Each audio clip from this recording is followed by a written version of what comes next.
existe una ley que los maestros orientales enseñaban en silencio y contradice todo lo que el mundo moderno te ha enseñado sobre el éxito. Esta ley dice así: cuanto más persigues la abundancia, más rápido huye de ti. Cuanto más la sueltas, más rápido te encuentra. No es magia, no es pensamiento positivo, es una mecánica precisa que los japoneses convirtieron en un arte. Y hoy voy a explicarte exactamente cómo funciona, paso a paso. Hay algo que nadie te dice cuando comienzas a querer más de la vida. No te dicen que el querer mismo, la tensión del deseo sostenido durante demasiado tiempo, puede convertirse en una pared que te impide llegar. Lo que hoy vas a escuchar en este video no es una técnica moderna, es algo mucho más antiguo. Una comprensión que los sabios y monjes orientales alcanzaron hace siglos en jardines de piedra y monasterios en silencio. Si eres nuevo en el canal, te invito a suscribirte y a activar la campana. No para que no te pierdas un vídeo, sino porque lo que construimos aquí es algo distinto y puede ayudarte más de lo que piensas. Hay una historia antigua que los maestros zen solían contar sin darle demasiada importancia, casi como si fuera algo menor. La historia habla de un pescador que vivía a orillas de un río en las montañas del norte de Japón. Cada mañana, antes de que el sol terminara de salir, bajaba al agua con su caña, se sentaba en la misma piedra y esperaba. Los peces no tardaban en llegar solos. Un día, un viajero que pasaba por allí se detuvo a observarlo y le preguntó cuál era su secreto. El pescador lo miró sin entender la pregunta. «No tengo ningún secreto», dijo. «Simplemente me siento a esperar». El viajero, confundido, se quedó en silencio un momento y dijo: «No lo entiendo. ¿Cómo atraes a los peces?». El pescador respondió algo que el viajero tardó tiempo en comprender del todo. Dijo: «No los atraigo, dejo de ahuyentarlos». Esa diferencia entre atraer y dejar de ahuyentar es exactamente lo que separa a las personas que viven con abundancia de las que la persiguen toda su vida sin alcanzarla. Y es que parece simple cuando se dice así, pero hay algo más en esa frase que tarda tiempo en asentarse, ya que contradice casi todo lo que la cultura moderna nos ha enseñado sobre cómo conseguir lo que queremos. Desde pequeños nos enseñan que el éxito se persigue, que los sueños se atrapan, que las oportunidades hay que cazarlas antes de que sea tarde. Y esa narrativa, al repetirla durante años, se convierte en una tensión crónica, en una forma de existir que, sin que lo notemos, envía una señal constante hacia todo lo que nos rodea. Una señal de escasez, de urgencia, de agobio. Recuerda una cosa: los peces no llegan cuando agitas el anzuelo, llegan cuando el agua permanece quieta. Los filósofos taoístas tenían un concepto para esto, el cual ya hemos tratado en el canal. Wu Wei, la acción de no forzar, actuar en completa armonía con la naturaleza de las cosas, en lugar de actuar contra ella. Como ya vimos en vídeos anteriores, Lao Tse escribió en el Tao Te Ching algo que durante siglos confundió a los lectores occidentales. El vacío es lo que hace útil cualquier cosa, como el vacío interior de una vasija. Es ese vacío lo que la hace útil. Lo que Lao Tse describía con esto no era una metáfora poética, era una ley física que él contempló en todo lo que le rodeaba, que aquello que parece vacío es, en realidad, lo que hace posible que algo ocurra, y que cuando llenamos ese espacio de urgencia, control y esfuerzo constante, eliminamos la única condición que permitiría que lo que estamos buscando llegue a nosotros. Tómate un segundo para pensar esto, cierra los ojos y recuerda las últimas veces que algo realmente bueno llegó a tu vida, cualquier cosa, una oportunidad, una relación, un ascenso. Ahora dime, ¿cuántas de esas veces lo estabas buscando activamente? ¿Cuántas llegaron cuando no las esperabas? cuando estabas en otra cosa, cuando habías, de alguna forma, soltado esa necesidad de que llegaran. Esto no es casualidad. Es exactamente lo que hemos mencionado antes. Es la física del vacío en acción. En Japón, el arte de los jardines zen, Kare-sansui, los jardines de piedra y arena, no se diseñó para ser contemplado desde lejos como una pintura. Se diseñó para ser mantenido. El monje que rastrilla la arena cada mañana no lo hace para que el jardín quede perfecto. Lo hace para él mismo, para aprender en ese gesto repetido y silencioso, algo que no se puede aprender leyendo. Y lo que aprende es lo siguiente: que la mano que controla demasiado destruye el patrón. Que si aprietas el rastrillo con demasiada fuerza, la arena no fluirá bien. Que si intentas que las líneas salgan exactamente como las imaginas, al final saldrán tensas, pero si aflojas y confías en el movimiento en lugar de dirigirlo, el jardín quedará mucho más hermoso de lo que habías imaginado. El maestro Ikkyu, uno de los monjes zen más irreverentes del siglo XV, decía que el problema del ser humano moderno es que confunde el esfuerzo con el mérito. Cree que cuanto más hace, más merece, que la vida lleva la cuenta de sus horas de trabajo y le devolverá exactamente lo que ha invertido. Pero esto no funciona así. La vida no es una transacción, es un jardín. Y en un jardín, la mano que sabe cuándo soltar el rastrillo es mucho más sabia que la que no para de mover la arena. Existe un fenómeno en la naturaleza que los biólogos estudian con fascinación y que los maestros zen ya conocían hace siglos: el comportamiento del salmón durante el desove. El salmón nada durante semanas contra la corriente hacia el lugar donde nació. Se trata de uno de los esfuerzos más brutales que existe en el reino animal. Pero hay algo que los investigadores descubrieron que cambia la forma de entender esa imagen. El salmón no está nadando contracorriente todo el tiempo.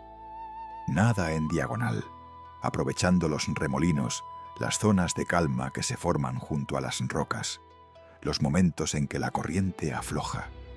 Es decir, descansa dentro del propio río que lo está frenando.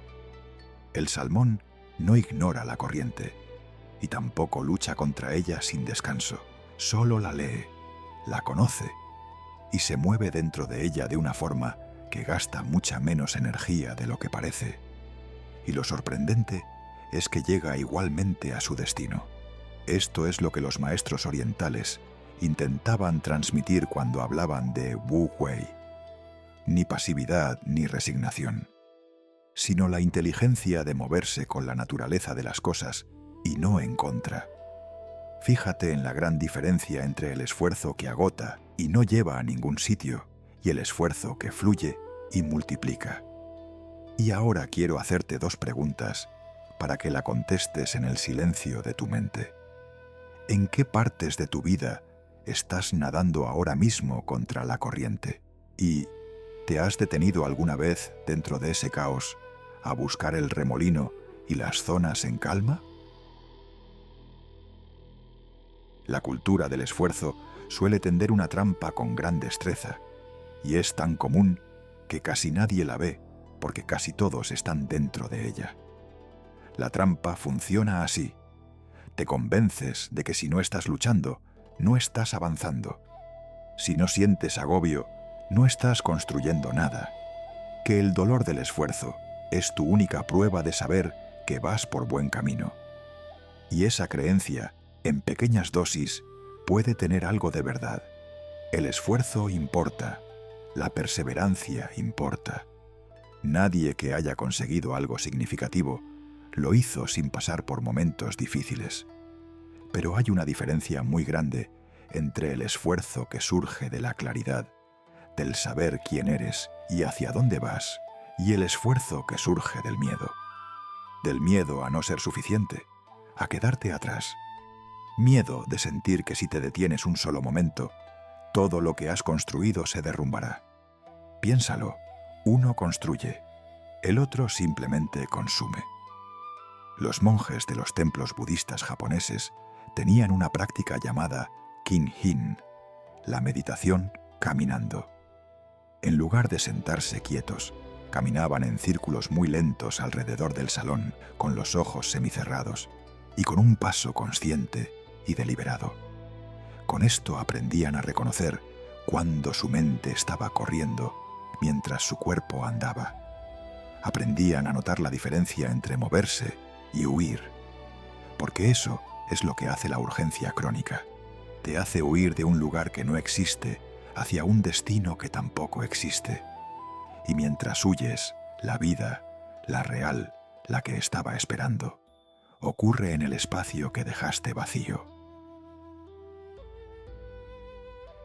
Hay un instante en la práctica zen que los maestros describen como el momento de mayor peligro para el discípulo. Y no es el momento del dolor ni el de la duda. Es el momento en el que algo empieza a funcionar. El momento en que el practicante empieza a sentir que va por buen camino. Y entonces, sin darse cuenta, aprieta. Empieza a controlar. Empieza a hacer más. Empieza a intentar conservar aquello que estaba llegando solo. Y es en ese instante cuando lo pierde. Los maestros llaman a esto makkyo, las ilusiones que aparecen cuando la mente empieza a abrirse. Pero no son ilusiones en el sentido de alucinaciones. Son trampas sutiles, como la de creer que por fin ahora sí lo entiendes y por tanto debes actuar desde ese entendimiento, o convertir la soltura en otra forma de método.